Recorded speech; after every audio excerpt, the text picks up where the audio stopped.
Welcome back to the Rangers Report. Of course, as always, I'm joined by Andy Sinton as we reflect on what's been a busy week for QPR, but also look ahead to the massive clash with Preston North End. We're encouraging you to bring your scarves to Loftus Road and get the place rocking.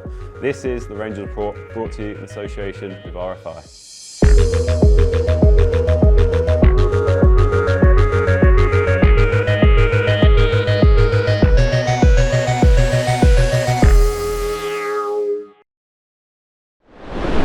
Since I've thought, feels like an age, here we are back on the Rangers Report. How have you been? Yeah, I've been fine. There's been probably a disappointing couple of results, but after a great Easter weekend, we know where we are, we know what we have to do, so crack on. We had those positive results against Birmingham and then Swansea City. Things looked a little bit too rosy for QPR, didn't they? We went into the Sheffield Wednesday game full of optimism, but it wasn't to be on that afternoon.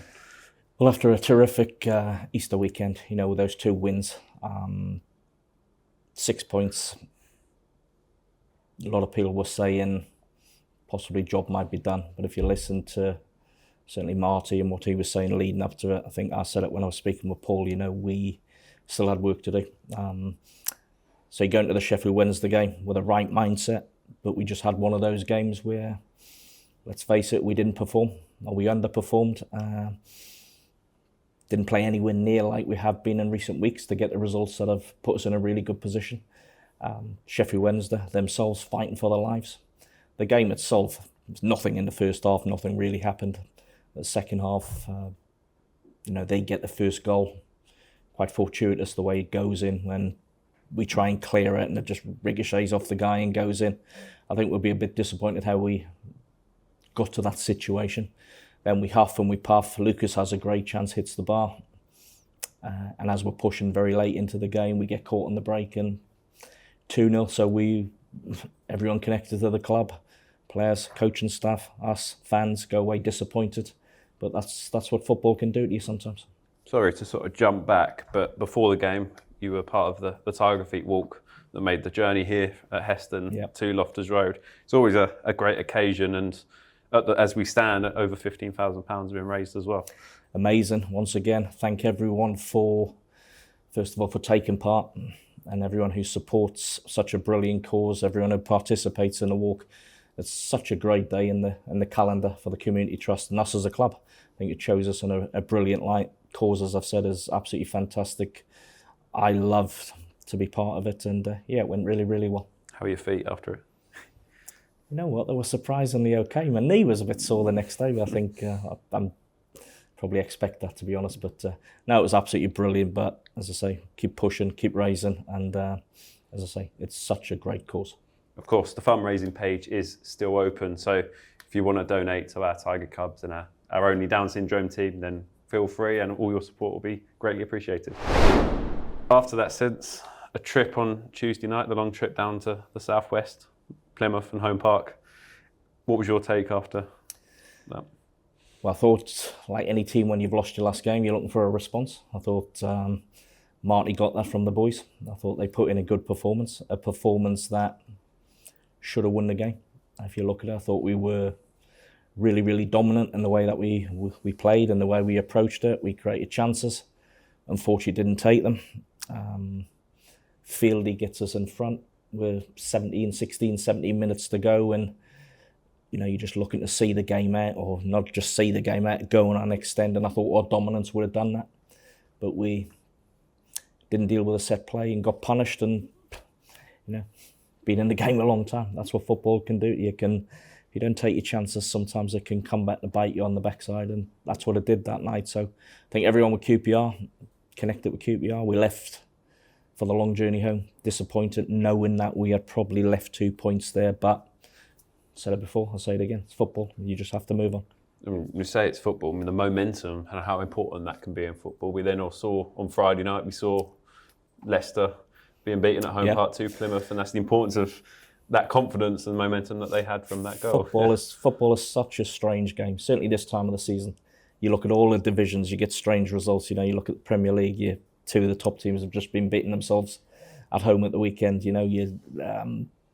just never amazes you what it can throw up. So yeah, Plymouth, they've got Leicester. You're looking at that. We all watch it. You want Leicester to win, but it doesn't happen, and you move on to the next day, and you're just hoping that you can do your own job. Talking about the other results, as a player, put yourself back into that position. Are you looking at other results? Are you paying attention to it? We obviously on Saturday we saw Blackburn had beaten Leeds before we kicked off. Is that somewhat part in your mind before you go out? Or? I think you're always looking, because that's natural. I think you're always aware. You're certainly always told. But then it comes down to when you're ready for your own game, you've got to block all that out. You've just got to then go and do your job. Sometimes it's easier said than done. But I put myself back into the playing mode, going out at Hull, knowing what had happened on the Friday night and the Saturday morning. Okay, it's happened. Nothing we can do about that. We just have to go and perform and do our job and take care of our own business. And that trip to Hull, it was a disappointing afternoon, but you sort of have to give credit to a playoff chasing side as well. To be fair to Hull, I thought they were really good on the day. I thought they were really good when we beat them 2-0 at home earlier in the season. Good side. Liam Rossini's done a fantastic job. I really like the way they play. They've got individuals who can cause any team problems, and they did on the day to us. To be fair, but we started the game well. Opening 30 seconds, Morgan hits a shot from 30 yards, forces a save. Lucas has got a free kick, puts it wide. I think seems strange to say a turning point in the game after 8 minutes, but I thought it was, because their home form hasn't been very good. They've been struggling to break teams down. But the lad hits I'm right behind it, he hits a stunning strike off the underside of the bar to give them the lead. That gives them a lift, it gives their fans a lift. And I thought, to be fair, for the rest of the first half, I thought they showed what a good team they were. Second goal, I think everyone would be disappointed with the way it manufactured and went in. But you get in at half time, you're still in the game and you're looking for a big second half. How much, not an excuse at all, but the journey down to Plymouth on the Tuesday, come back late Tuesday night, then you go up to Hull Saturday. I did it myself and I was a little bit tired when I got up to the MKM stadium. So how does that affect the players? Well, we don't look for excuses, and they won't look for excuses. But it's not ideal. You're going from one end of the country, getting back very late on a Wednesday. So Wednesday's wiped out. You're coming in on Thursday to recover and get yourself ready for a next big game. And 24 hours later, you've got a long journey. But as I say, that's not an excuse. Every team faces it. We face it. Preparation would have been good. We got to Hull with really good intent to build on the point and the good performance of Plymouth. And, to fancy our chances. Knowing that Hull still got a lot to play for themselves, are a really good side. And I think they showed that on the day. I mentioned getting to half-time at 2-0. I thought the second half, the start of the second half was going to be really important. And the next goal was always going to be crucial. We had a great chance in the opening minute, didn't take it. And 2 minutes later, we get punished and the game's almost put to bed with another stunning strike by a quality player, actually. So I have to give the guys credit. A 3-0 down, they kept going, they kept pushing. We created a couple of opportunities ourselves, so we didn't pack the game in, as disappointing as it was. Defensively, we've been outstanding. I think that's the first time in a league game we've conceded 3 under Marty. The defence has been absolutely brilliant. Wasn't our day. You analyse it, you look at it, but then you park it and you move on to the week ahead and the next big game. And at this time of the season, is it really important? You have to draw a line under it and move on straight away. Can't be in your mind at all. As I say, Marty and his coaches would have looked at it, they would have picked the bones out of it, but very quickly you've got to clear your mind and you've got to put all your attention and all your focus onto the next game, regardless of what's at stake. The next game is always the most important one, but we know how important the Preston game is going to be at the weekend.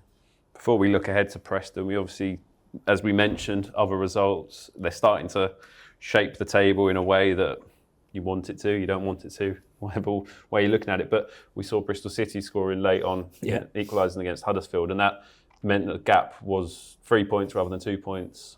Yeah, we obviously want to be higher up, but that was the position we now face as we go into the weekend. Yeah. How mentally important can that be? Very, for both teams, I'm sure Huddersfield would have sat in their dressing room, completely deflated. Whether they played well or not, you're within touch and distance of a vital 3 points. They get a decision that goes against them. Naki Wells scores the penalty. So they'll probably, like we did at Plymouth, probably feel a bit aggrieved that they didn't take all 3 points. But again, I'll say it, I've been in it so long, that's the nature of football. It's unpredictable, it throws up all sorts of things. Games are never over until that final whistle. You've got to see things through. So yeah, I've already said you don't tend to look at other teams, but any help you get, you take. But it's about us and getting our job done. Saturday evening, Preston North End are the opponents. But first of all, we'll talk about how important the QPR supporters can be, have been. We know from your times running out on the turf in the blue and white hoops, the impact that they had on you. And we've seen this season as well, the impact that they've had. I think the fans have been incredible. Sometimes you haven't got words to say how good they've been. Come in the numbers, pay the hard-earned money, put up with train strikes and travel disruptions, getting behind their team. I think they've done amazing. Yeah, we're going to need them Saturday. We can go on and on about glory days, the times that you pulled on the blue and white hoops since, and the nights that are etched into people's memories. But just how important can the supporters be and the impact that they can be? It's the cliche, they can be the 12th man, but they really can, can't they, at Loftus Road? 100%. They've been amazing. You mentioned about when I played, and it's a long, long time ago, but our fans, when they get behind the team, they can get you over the line. They can help you to do what you need to do. They can push you on, and we're going to need that. Their support has been absolutely superb, and we're going to need them again. And we saw the scarves that were given out for the Huddersfield game. We then saw them again at Norwich, and we've seen them now throughout. I saw Pete Doherty the other day wearing it at a concert. They're becoming a bit of an important piece to take to a QPR game and really help that atmosphere, doesn't it? Well, you want to create the atmosphere inside your own stadium. You want it to be loud, you want it to be noisy, you want it to be intimidating, you want it to be blue and white, you want to see your colours, you want our boys running out in front of our fans, knowing that the fans are with them, and they are, and they have been, and they will continue to be with the team. So yeah, it promises to be, they'll be nervous, there'll be some apprehension around, but we got to embrace it, we got to look forward to it, bring it on.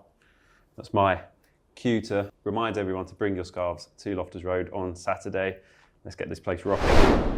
And since a final message from you to the QPR supporters, bring on Preston North End. Well, I'll say it and I'll say it again. The support we've had from the QPR fans this season has been absolutely incredible. It really has. That incredible support they've shown the team has allowed us to get into the position with 3 games to go. And we probably would have took that 5 months ago, 3 months ago, 2 months ago. Saturday's going to be huge. We know that. Everyone knows that. Saturday's going to be huge.